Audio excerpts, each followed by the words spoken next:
Look at the oldest photograph of yourself you can find. Maybe you're 3 years old, maybe 2. You're smiling at a birthday cake, sitting in a stroller, or holding someone's hand. Now ask yourself a simple question. Do you actually remember that moment? Not the photograph, not the story your parents told you 100 times, the moment itself. The smell of the room, the feeling of the floor beneath your feet, the thoughts inside your head.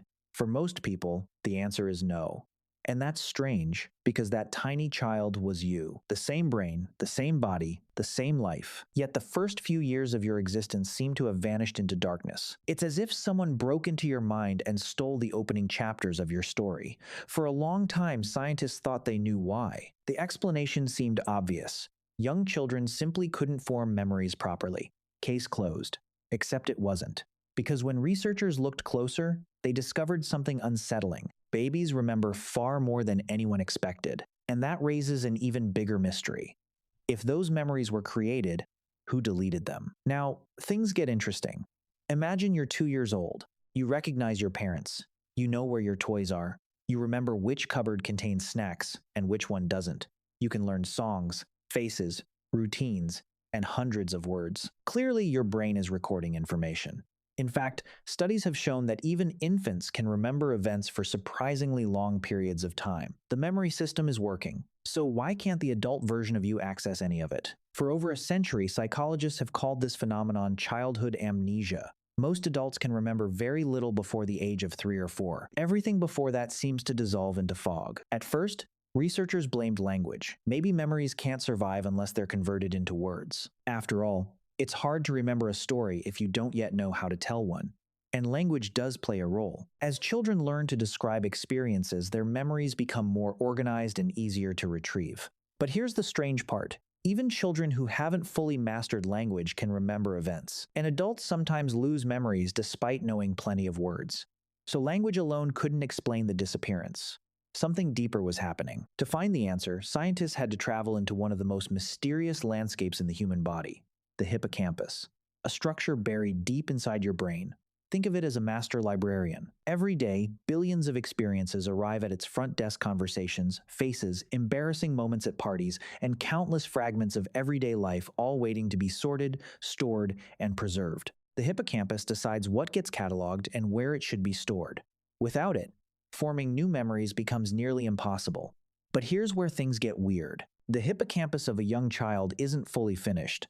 It's under construction and not in a gentle way. Imagine trying to run a city while every road is being rebuilt, every neighborhood is expanding, and entire districts are constantly changing shape. That's what is happening inside a young brain. New neurons are being created at an astonishing rate. Fresh connections are forming every day. Old pathways are being rerouted. The entire memory system is being remodeled while it's already in use. And the real surprise is that this rapid growth may actually erase memories rather than preserve them. Researchers studying young animals discovered something remarkable. When the brain produces large numbers of new neurons, older memory circuits can become disrupted. In other words, the very process that helps a young brain learn faster may also make it forget faster. Think of it like a library undergoing endless renovations. New shelves are added, old sections are moved, catalog systems are updated, and books are constantly being relocated. Most of the information is still there somewhere, but finding specific records becomes increasingly difficult.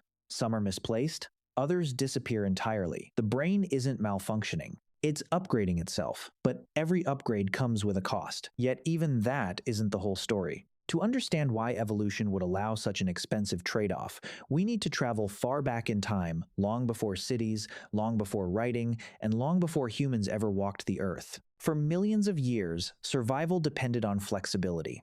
Young animals entered a world they knew nothing about. Their bodies were changing, their environments were unpredictable, their social groups shifted constantly. In a world like that, a brain obsessed with preserving every detail of the past might actually be at a disadvantage. Evolution wasn't trying to create a perfect archive. It was trying to build the ultimate learning machine. And sometimes, the ability to adapt is more valuable than the ability to remember.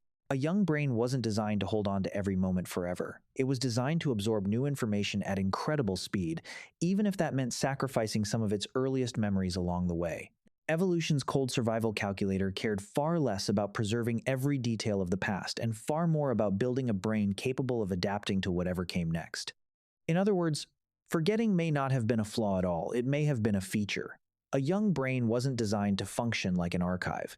It was designed to learn at maximum speed.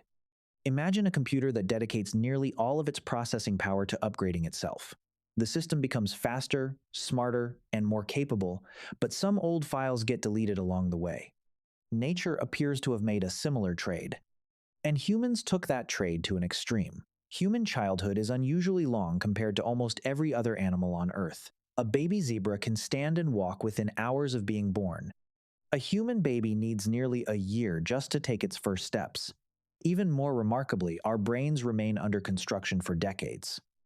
That prolonged development helped give rise to language, culture, technology, art, and civilization itself, but it also came with a hidden cost.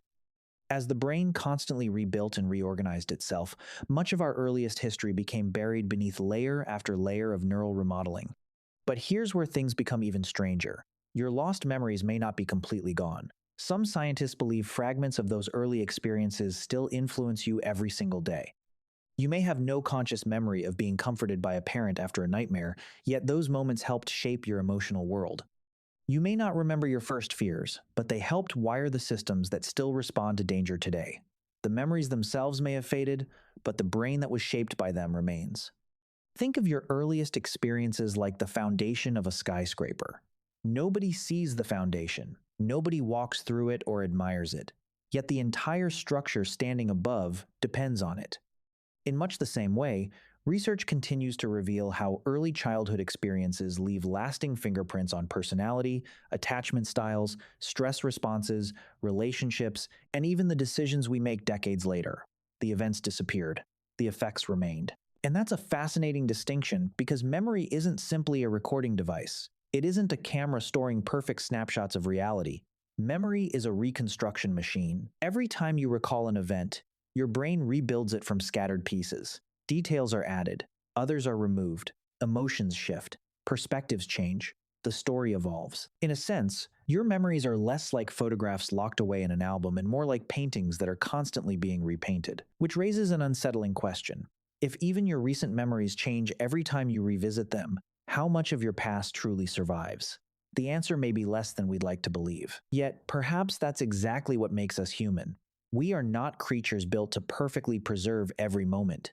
We are creatures built to transform. The child you once were disappeared in one sense. The memories faded, the details dissolved, the earliest chapters slipped beyond your reach. And yet that child is still here hidden inside your habits, your emotions, your instincts, and the countless invisible ways you experience the world. The greatest mystery isn't that your brain erased your first memories.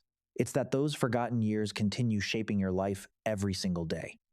And maybe that's the strangest thing about being human. The parts of our story we can no longer remember are often the parts that made us who we are.